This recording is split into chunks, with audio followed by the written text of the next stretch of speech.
नमो भगवते वासुदेवाय। शांताकारं भुजंगशयनं पद्मनाभं सुरेशम वंदे विष्णु भवभयहरं सर्वलोकैकनाथम। प्रिय भक्तों, आप सभी को देवउठनी एकादशी की मंगलमय शुभकामनाएं। कार्तिक मास का यह पावन समय भगवान श्रीहरि की कृपा से भरा हुआ है। आज की एकादशी कोई साधारण तिथि नहीं, यही वह पवित्र दिन है जब क्षीर सागर में योग निद्रा में विराजमान भगवान विष्णु जागृत होते हैं और साथ ही चातुर्मास का समापन होता है। आज से ही सभी शुभ, मांगलिक और वैवाहिक कार्य का प्रारंभ भी माना गया है। इसीलिए इस एकादशी को प्रबोधिनी एकादशी कहा जाता है और सभी एकादशियों में इसे श्रेष्ठतम दर्जा प्राप्त है। शास्त्रों में कहा गया है, जो व्यक्ति आज श्रद्धा से भगवान की पूजा अर्चना करता है, उसके जन्म जन्मांतर के पाप नष्ट होने लगते हैं और जीवन में सुख, सौभाग्य व समृद्धि का वास होता है। सिर्फ एक बार श्री हरि विष्णु का नाम उच्चारण भी मोक्ष और वैकुंठ की प्राप्ति का द्वार खोल देता है। तो आइए अपने मन को शांत करें, भक्ति के स्वर को जागृत करें और अपने हृदय में भगवान श्रीहरि विष्णु का ध्यान स्थापित करें, क्योंकि अब समय आ गया है श्रवण करने का देवउठान एकादशी की वह अद्भुत, पवित्र और कल्याणकारी कथा, जो न केवल जीवन सुधारती है बल्कि आत्मा को भी परम शांति का मार्ग दिखाती है। आप सभी तैयार हैं ना? तो चलिए जय श्रीहरि विष्णु के जयकारों के साथ आरंभ करते हैं इस पावन कथा का श्रवण। जय लक्ष्मी नारायण भगवान की जय। अब आप सभी अपने नेत्रों को बंद करें और कल्पना करें कि हम मानसिक रूप से पहुंच रहे हैं हस्तिनापुर के भव्य राजमहल में। यह विशाल अलंकारों से सुसज्जित सभा कक्ष, जिसके मध्य में धर्मराज युधिष्ठिर विराजमान है, पर आज उनका हृदय कुछ चंचल है, व्याकुल है। वे बार बार उठकर सभा में टहल रहे हैं, क्योंकि आज उनका मन प्रतीक्षा में है अपने प्रिय सखा साक्षात परमात्मा जगदीश्वर श्री कृष्ण के आगमन के लिए। उन्होंने सुना है कि आज भगवान श्री हरि योग निद्रा से जागृत हुए हैं और देव उठान एकादशी का गढ़ महत्व स्वयं श्री कृष्ण अपने मुखारविंद से प्रकट करने वाले हैं। और तभी दूर से शंख नगाड़ों और वाद्य यंत्रों की ध्वनि गूंज उठती है। जय हो, जय हो, द्वारकाधीश माधव गोविंद हरि श्री कृष्ण की जय हो। देखिए, स्वर्णिम आभा से नहाया हुआ दिव्य रथ राजमहल के प्रांगण में प्रवेश कर चुका है। चारों दिशाएं चंपा और केवड़े की सुगंध से महक उठी हैं। धर्मराज युधिष्ठिर शीघ्रता से आगे बढ़ते हैं, मस्तक झुकाकर चरणों में प्रणाम करते हैं। नेत्रों में भक्ति का सागर उमड़ आया है। श्री कृष्ण मुस्कुराते हैं, वह मुस्कान जो भ्रम को सत्य में, चिंता को शांति में और दुख को आनंद में बदल देने की क्षमता रखती है। युधिष्ठिर महाराज उन्हें आसन प्रदान करते हैं, चरणामृत समर्पित करते हैं और विनम्र स्वर में पूछते हैं, हे वासुदेव, हे श्री विष्णु, हे श्री कृष्ण, आज यह देवोत्थान एकादशी का दिन क्यों इतना महान माना गया है? इसका पालन करने से मनुष्य को कौन सा लाभ मिलता है और इसे कैसे किया जाए कि जीवन और पारलौकिक दोनों पवित्र हो जाए? यही वह क्षण है जिसे सुनना केवल कथा नहीं, जीवन की दिशा को समझना है। यह संवाद कोई साधारण प्रश्नोत्तर नहीं, यह है धर्म का सार, मोक्ष का मार्ग और आत्मा की मुक्ति का एकमात्र उपाय। भगवान श्री कृष्ण ने कहा है, धर्मराज, तुम मेरे बड़े ही प्रिय हो, इसलिए अब मैं तुम्हें पापों का नाश करने वाली तथा पुण्य और मुक्ति प्रदान करने वाली प्रबोधिनी अर्थात देवउठान एकादशी की कथा सुनाता हूँ। श्रद्धा पूर्वक श्रवण करो। इस विषय में मैं तुम्हें देवर्षि नारद और श्री ब्रह्मा जी के मध्य वार्तालाप को सुनाता हूँ। एक समय नारद जी ने ब्रह्मा जी से पूछा, है पितामह, प्रबोधिनी एकादशी के व्रत का क्या फल होता है? आप कृपा करके मुझे यह सब विधान पूर्वक बताएं। तब ब्रह्मा जी ने कहा, है पुत्र, कार्तिक मास के शुक्ल पक्ष की प्रबोधिनी एकादशी के व्रत का फल 1 सहस्त्र अश्वमेध और 100 राजस्वय यज्ञ के फल के समान होता है। तब नारद जी ने कहा, है पितामह, एक संध्या को भोजन करने से, रात्रि में भोजन करने और पूरे दिन उपवास करने से क्या क्या फल मिलता है? कृपा कर सविस्तार समझाइए। तब ब्रह्मा जी ने कहा है नारद, एक संध्या को भोजन करने से 2 जन्म के और पूर्ण दिन उपवास करने से 7 जन्म के सभी पाप नष्ट हो जाते हैं। जिस वस्तु का त्रिलोक में मिलना दुष्कर है, वह वस्तु भी प्रबोधिनी एकादशी के व्रत से सहज ही प्राप्त हो जाती है। प्रबोधिनी एकादशी के व्रत के प्रभाव से बड़ा पाप भी क्षण भर में ही नष्ट हो जाता है। पूर्व जन्मों के किए हुए अनेकों पाप कर्मों को प्रबोधिनी एकादशी का व्रत क्षण भर में ही जलाकर भस्म कर देता है। जो मनुष्य अपने स्वभाव के अनुसार प्रबोधिनी एकादशी का विधान पूर्वक व्रत करते हैं, उन्हें ही पूर्ण फल प्राप्त होता है। इसलिए हे पुत्र, जो मनुष्य श्रद्धा पूर्वक इस दिन किंचित मात्र भी पुण्य करते हैं, उनका वह पुण्य पर्वत के समान अटल हो जाता है। जो मनुष्य अपने हृदय के अंदर ही ऐसा ध्यान करते हैं कि मैं आज प्रबोधिनी एकादशी का व्रत करूंगा, उसके तो 100 जन्म के पाप उसी क्षण नष्ट हो जाते हैं। जो मनुष्य प्रबोधिनी एकादशी की रात्रि को जागरण करते हैं, उनकी बीती हुई और आने वाली 10 पीढ़ियां विष्णु लोक में वास करती हैं तथा नरक में अनेक कष्टों को भोगते हुए उनके पितर विष्णु लोक में जाकर सुख भोगते हैं। हे नारद, ब्रह्मा हत्या आदि विकट पाप भी प्रबोधिनी एकादशी के अवसर पर रात्रि में जागरण करने से नष्ट हो जाते हैं। प्रबोधिनी एकादशी को रात्रि में जागरण करने का फल अश्वमेध आदि यज्ञों के फल से भी अधिक होता है। सभी तीर्थों में जाने तथा गौ स्वर्ण भूमि आदि के दान का फल प्रबोधिनी के रात्रि के जागरण के फल के समान होता है। हे पुत्र, इस संसार में उसी मनुष्य का जीवन सफल है जिसने प्रबोधिनी एकादशी के व्रत द्वारा अपने कुल को पवित्र किया है। संसार में जितने भी तीर्थ हैं और जितने भी तीर्थों की आशा की जा सकती है, वह प्रबोधिनी एकादशी का व्रत करने वाले के घर में वास करते हैं। प्राणी को सभी कर्मों का त्याग करते हुए भगवान श्री हरि की प्रसन्नता के लिए कार्तिक मास की प्रबोधिनी एकादशी का व्रत अवश्य करना चाहिए। जो मनुष्य इस एकादशी व्रत को करता है, वह धनवान, योगी, तपस्वी तथा इंद्रियों को जीतने वाला होता है, क्योंकि एकादशी भगवान विष्णु को अत्यंत प्रिय है। इस व्रत के पुण्य प्रताप से मनुष्य जन्म मरण के चक्र से मुक्त हो जाता है। इस एकादशी व्रत के प्रभाव से कायिक, वाचिक तथा मानसिक तीनों प्रकार के पापों का शमन होता है। इस एकादशी के दिन जो मनुष्य भगवान विष्णु की प्राप्ति के लिए दान, तप, होम, यज्ञ आदि करते हैं, उन्हें अनंत पुण्य की प्राप्ति होती है। प्रबोधिनी एकादशी के दिन श्री हरि का पूजन करने के बाद युवावस्था और वृद्धावस्था के सभी पाप जलकर भस्म हो जाते हैं। इस एकादशी की रात्रि को जागरण करने का फल सूर्य ग्रहण के समय स्नान करने के फल से सहस्त्र गुना अधिक होता है। मनुष्य अपने जन्म से लेकर जो पुण्य करता है, वह पुण्य प्रबोधिनी एकादशी के व्रत के पुण्य के सामने व्यर्थ है। जो मनुष्य प्रबोधिनी एकादशी का व्रत नहीं करता, उसके तो सभी पुण्य व्यर्थ हो जाते हैं। इसलिए हे पुत्र, तुम्हें भी विधान पूर्वक भगवान विष्णु का पूजन करना चाहिए। जो मनुष्य कार्तिक माह के धर्म परायण होकर अन्य व्यक्तियों का अन्न ग्रहण नहीं करते, उन्हें चांद्रायण व्रत के फल की प्राप्ति होती है। कार्तिक मास में प्रभु दान आदि से उतने प्रसन्न नहीं होते जितने की शास्त्रों की कथा सुनने से प्रसन्न होते हैं। कार्तिक मास में जो मनुष्य प्रभु की कथा का थोड़ा बहुत ही पाठ या श्रवण कर लेते हैं, उन्हें भी 100 गायों के दान के फल की प्राप्ति होती है। ब्रह्मा जी की बात सुनकर देवर्षि नारद जी हाथ जोड़कर बोले, हे पितामह, अब आप एकादशी के व्रत का विधान भी कहिए तथा कैसा व्रत करने से किस पुण्य की प्राप्ति होती है, कृपा कर यह भी समझाइए। तब नारद जी की बात सुनकर ब्रह्मा जी बोले, हे पुत्र, इस एकादशी के दिन मनुष्य को ब्रह्मा मुहूर्त में उठ जाना चाहिए तथा स्नान आदि से निवृत्त होकर व्रत का संकल्प करना चाहिए।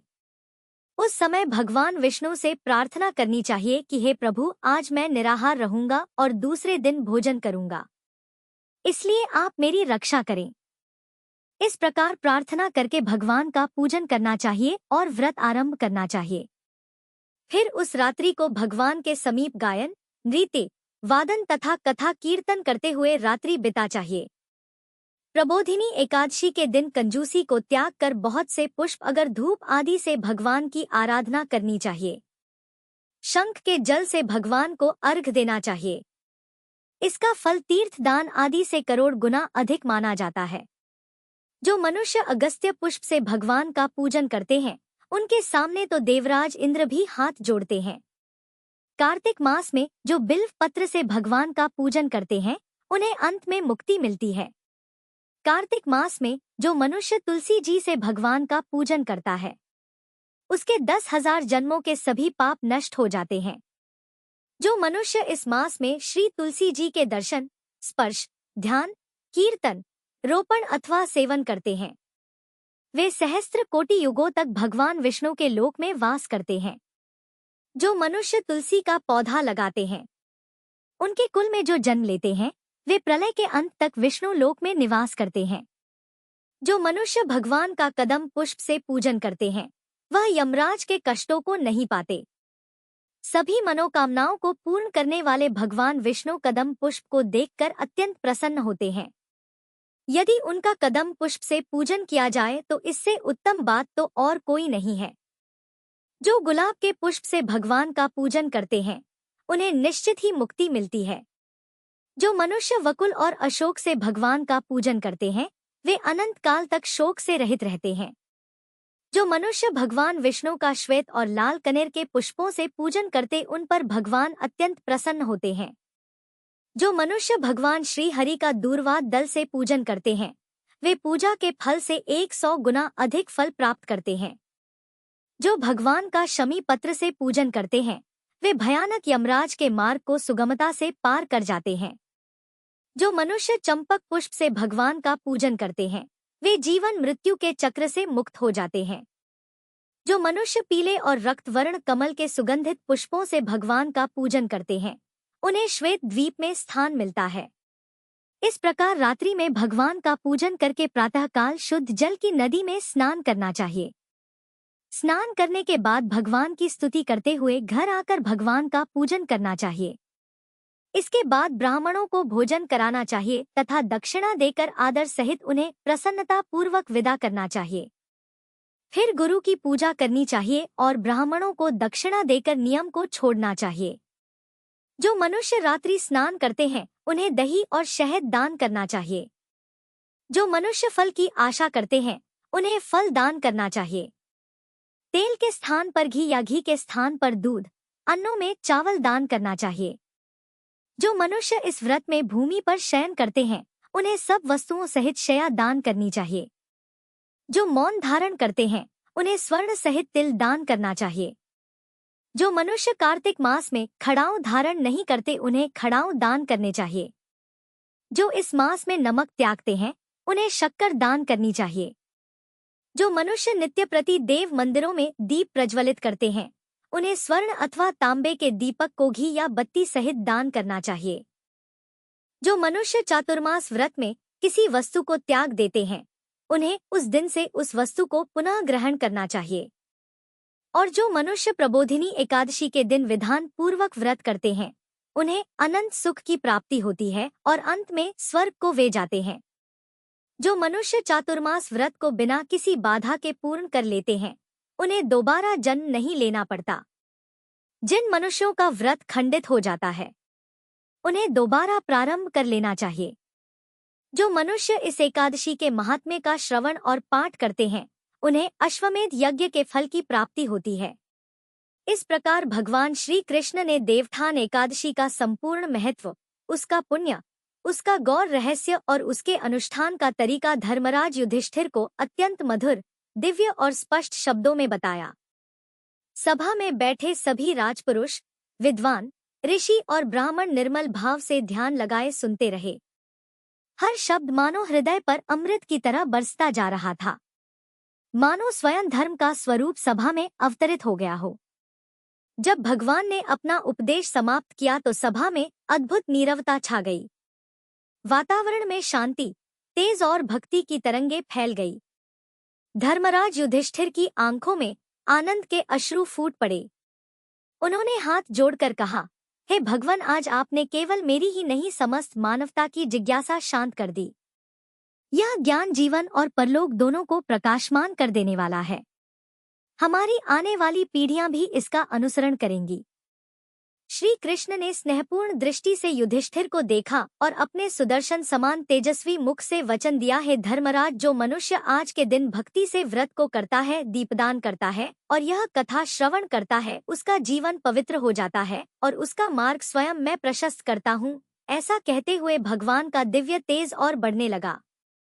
उसका रूप मानो सूर्य के मध्य स्थित चंद्रमा जैसा कोमल भी था और आलोकमय भी। धीरे धीरे उनका स्वर्णामृत सभा से आगे बढ़ा। शंख की गूंज फिर से आकाश में फैल उठी और देखते ही देखते श्री कृष्ण अंतर्ध्य हो गए। पर उनका दिया ज्ञान, प्रेम और कृपा वही सभा में, वही हृदयों में और वही आत्माओं में अविचलित रूप से स्थिर हो गया। उस दिन से धर्मराज युधिष्ठिर ने और उनके माध्यम से संपूर्ण संसार ने देवठान एकादशी का व्रत परम भक्ति भाव से करना आरंभ कर दिया और आज भी जो कोई इस व्रत को सच्चे मन से करता है वह जन्म जन्म के बंधन काटकर भगवत धाम की ओर अग्रसर होने लगता है। प्रिय श्रोताओं, यह था देव उठान एकादशी महात्म्य। अब सुनिए देव उठान एकादशी की दूसरी कथा। एक बार एक राजा के राज्य में सभी लोग एकादशी का व्रत रखा करते थे। प्रजा और नौकर चाकरों से लेकर पशुओं तक को एकादशी के दिन अन्न नहीं दिया जाता था। एक दिन किसी दूसरे राज्य का एक व्यक्ति राजा के पास आकर बोला, महाराज कृपा करके मुझे नौकरी पर रख लीजिए। तब राजा ने उसके सामने एक शर्त रखी कि ठीक है, तुम्हें नौकरी पर रख लेते हैं, किंतु रोज तो तुम्हें खाने को सब कुछ मिला करेगा, परंतु एकादशी के दिन अन्न नहीं मिलेगा। उस व्यक्ति ने उस समय तो हाँ कर ली, परंतु एकादशी आने पर जब उसे फलाहार की सामग्री दी गई तब तो वह राजा के सामने जाकर गिड़गिड़ाने लगा, महाराज इससे तो मेरा पेट नहीं भरेगा, मैं तो भूखा ही मर जाऊंगा, कृपया मुझे अन्न दे दीजिए। राजा ने उसे शर्त की बात याद दिलाई, किंतु वह व्यक्ति मारे भूख के अन्न छोड़ने को तैयार ही नहीं हुआ। तब राजा ने उसे आटा, दाल, चावल आदि दे दिए।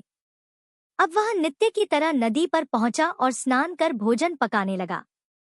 जब भोजन पक गया तब वह भगवान को बुलाने लगा, आइए प्रभु, भोजन तैयार है। उसके बुलाने पर तुरंत ही पीतांबर धारण किए भगवान चतुर्भुज रूप में आ पहुंचे और प्रेम से उसके साथ भोजन करने लगे। भोजन आदि करके भगवान तो अंतर्ध्य हो गए और वह व्यक्ति अपने काम पर चला गया। 15 दिन बाद अगली एकादशी को वह फिर राजा से कहने लगा, महाराज अब की बार मुझे दुगनी सामग्री दीजिएगा, क्योंकि उस दिन तो मैं भूखा ही रह गया था। राजा ने कारण पूछा तो व्यक्ति ने बताया कि महाराज हमारे साथ भगवान भी तो भोजन ग्रहण करते हैं, इसलिए भोजन की यह सामग्री हम दोनों के लिए पूरी नहीं पड़ती। यह सुनकर राजा को बड़ा आश्चर्य हुआ। वह बोला, मैं नहीं मान सकता कि भगवान तुम्हारे साथ भोजन करते हैं। अरे मैं तो इतने व्रत रखता हूँ, पूजा करता हूँ, दान करता हूँ, पर भगवान ने तो मुझे कभी दर्शन नहीं दिए। राजा की बात सुनकर वह बोला, महाराज यदि विश्वास ना हो तो साथ चलकर देख लीजिए। फिर तो राजा एक पेड़ के पीछे छुपकर बैठ गया। उस व्यक्ति ने भोजन पकाया और भगवान को शाम तक पुकारता रहा, परंतु भगवान नहीं आए। आखिरकार उस व्यक्ति ने कहा, है प्रभु, यदि आज आप नहीं आए तो मैं इस नदी में कूदकर अपने प्राण त्याग दूंगा। भगवान नहीं आए। तब वह व्यक्ति प्राण त्यागने के उद्देश्य से नदी की तरफ बढ़ा। प्राण त्यागने का उसका दृढ़ इरादा जानकर भगवान शीघ्र ही प्रकट हो गए और उसे रोक लिया। फिर साथ बैठकर भोजन करने लगे। भोजन ग्रहण करने के बाद, जल पीने के बाद वे उसे अपने विमान में बिठाकर अपने धाम में ले गए। यह देखकर राजा ने सोचा कि व्रत उपवास से तब तक कोई फायदा नहीं होता जब तक मन शुद्ध ना हो। इससे राजा को ज्ञान मिला। फिर वह भी सच्चे मन से व्रत उपवास करने लगा और अंत में एकादशी व्रत के पुण्य प्रताप से वह राजा स्वर्ग को प्राप्त हुआ। अब देवठान एकादशी के इस पावन अवसर पर सुनिए तुलसी विवाह की कथा। एक बार भगवान शिव ने अपने तेज को समुद्र में फेंक दिया। उससे एक महातेजस्वी बालक ने जन्म लिया। यह बालक आगे चलकर जालंधर के नाम से पराक्रमी दैत्य राजा बना और इसकी राजधानी का नाम जालंधर नगरी था। दैत्यराज कालनेमी की कन्या वृंदा का विवाह जालंधर से हुआ। जालंधर महाराज था। अपनी सत्ता के मध्य में चूर उसने मां लक्ष्मी जी को पाने की कामना से युद्ध किया, परंतु समुद्र से ही उत्पन्न होने के कारण माता लक्ष्मी ने उसे अपने भाई के रूप में स्वीकार किया। तब देवताओं से युद्ध में पराजित होकर जालंधर देवी पार्वती जी को पाने की लालसा से कैलाश पर्वत पर गया। भगवान देवाधिदेव शिव जी का ही रूप धरकर वह माता पार्वती जी के समीप गया, परंतु माता ने अपने योग बल से उसे तुरंत पहचान लिया और वहां से अंतर्ध्य हो गई।